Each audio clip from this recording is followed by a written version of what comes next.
Благодарам, почитувани пратеници, почитувана колешка Мира Стојчевска. Не знам каде да почнем врска со репликава, би кажал неколку работи.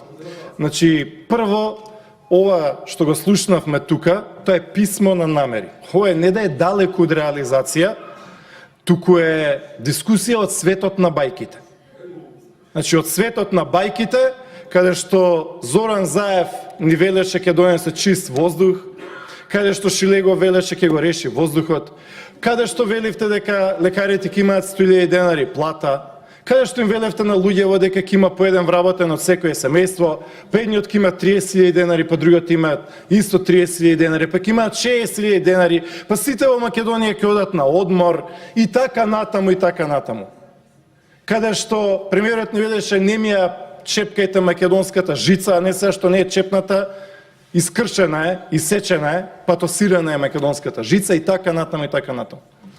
Господјо Мира Стојчевска, ако вие навистина ги реализиравте сите овие проекти кои што ги набројавте, па ние во Македонија немаше да имаме доволно градежна оператива.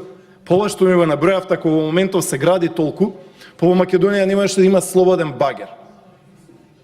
Не во Македонија, ке требаше пола градежна цела механизација од цел Балкан ке требаше да дојде во Македонија само да гради. Па на 100 метра ке имавме така кранови, а немаме.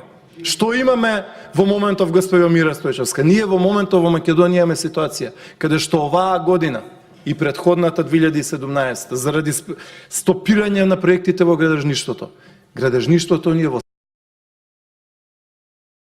слободен пад од 30%. Хирошима. Значи, атомска бомба врз Македонија да паднеше, не дај Боже,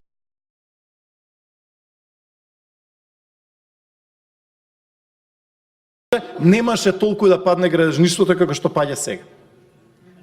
Господјо Мира Стојчевска, на вистина да се реализираше ова сето во Македонија што некој го напишал, а вие не сте го провериле, па немаше да имаме ситуација еден куп градежни работници и илјадници да не заминат по Германија, по Шведска, по Италија, по Австрија. Во моментов имаме невиден екзодус на градежните работници од Македонија, затоа што се сопреа големите градежни проекти во Македонија. Затоа што имаме мизерни 27% реализација на капитална инвестиција помина годината. Па ние сме имали и кризи, и војни, и рецесии, па реализацијата била 80-90%. А сега имаме 27% реализација на капитални инвестиции, тие кои што тука ги прочитавте. Јас тие патишта што сте ги набројале, сум ги возел. Па не е вистина, благо кажано, не е вистина тоа што го кажувате. Кога ќе ви праќаат материјали, нека внимаваат што ви праќаат. И кога ви праќаат и пишуваат, нека пишуваат макар минимум со усул. Макар минимум со усул. Ова се дискусија од светот на бајките, луѓе. Имаме најлоша, најслаба економија во моментов во Европа, најмал раст на БДП од 50 земји. Претходно, во текот на 10 години Македонија беше во топ 3 земји по раст на БДП. Во топ 3 земји по раст на БДП. Со отварање на фабрики секој месец-два. Сега што се отвори? Се отвори една обична сендвичара за пилешко месо. Толку, ништо друго. KFC се отвори еден ресторан за брза храна.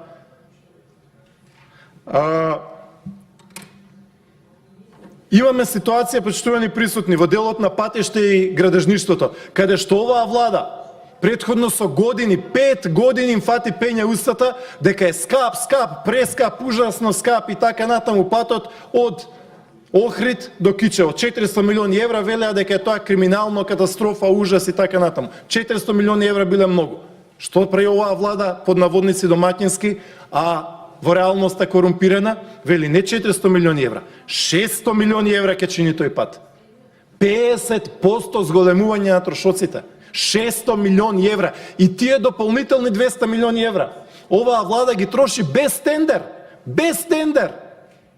200 милиони евра дополнителни ќе ги потрошат без тендер. Скандал. Потенцијал за корупција. Ужас. Значи 400 милиони биле скапи, криминални, ужасни, најголеми во историјата и сега тие велат, што ќе направат? Ќе заштедат. Кај е заштедата? Него намалија патот од 400 милиони на 300 милиони, велат, ајде уште 200 милиони евра. Буквално катастрофа.